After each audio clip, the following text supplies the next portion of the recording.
نبی اکرم صلی اللہ علیہ وآلہ وسلم امید افزا بات کو پسند فرماتے تھے۔ صحیح بخاری کی حدیث ہے، یعجبنی الفال، آپ صلی اللہ علیہ وآلہ وسلم فرماتے ہیں مجھے نیک شگون پسند ہے۔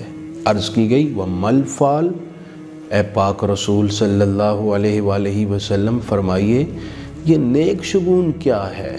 تو آپ نے فرمایا الکلمۃ الطیبہ، اچھی بات۔ شارحین حدیث نے لکھا ہے کہ نیک شگون اللہ تعالیٰ سے اچھی امید رکھنا، یہ ہے اچھی بات، اور اللہ تعالیٰ سے اچھی امید نہ رکھنا یہ ہے بدشگونی اور بری بات۔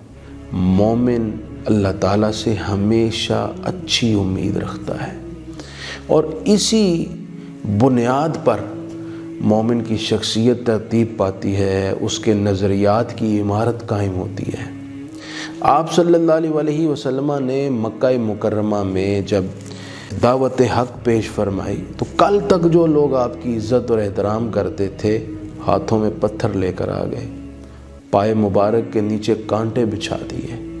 طائف کی وادی کو حضور کبھی نہیں بھولے، لیکن اس سب کے باوجود آپ نے اپنا مشن جاری رکھا اور ان لوگوں کی ہدایت کی امید لے کر آپ ان کو دعوت حق دیتے رہے اور ان کی تربیت فرماتے رہے، اور آپ نے اپنی تبلیغ اور تربیت جاری رکھی۔ جس شخص کی شخصیت میں امید ہو، علم نفسیات کے ماہرین کہتے ہیں کہ اس کی شخصیت میں امید کی وجہ سے ایک پازیٹو پہلو یہ آ جاتا ہے کہ وہ شخص بہترین خوشگوار زندگی گزارتا ہے اور نسبتاً لمبی زندگی گزارتا ہے، اور جس شخص کی زندگی میں نا امیدی ہو وہ مایوس کن اور پریشان حال زندگی گزارتا ہے، اور نسبتاً اس کی زندگی بھی مختصر ہو جاتی ہے۔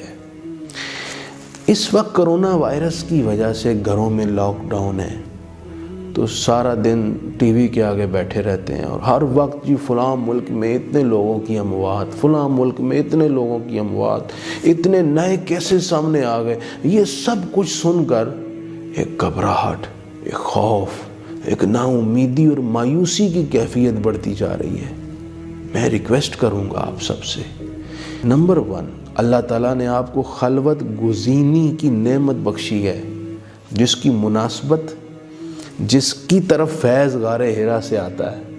خلوت گزینی کو پاک رکھیں، ہر وقت باوضو رہیں، قرآن مجید کی تلاوت، نوافل، تسبیحات کو اپنا معمول بنائیں، کم سے کم دیکھیں آپ ٹی وی چینل۔ آپ با امید بھی رہیں گے، پر امید بھی رہیں گے، اور گھبراہٹ اور خوف آپ کے قریب نہیں آئے گا۔ اللہ تعالی ہمیں اس کی توفیق عطا فرمائے۔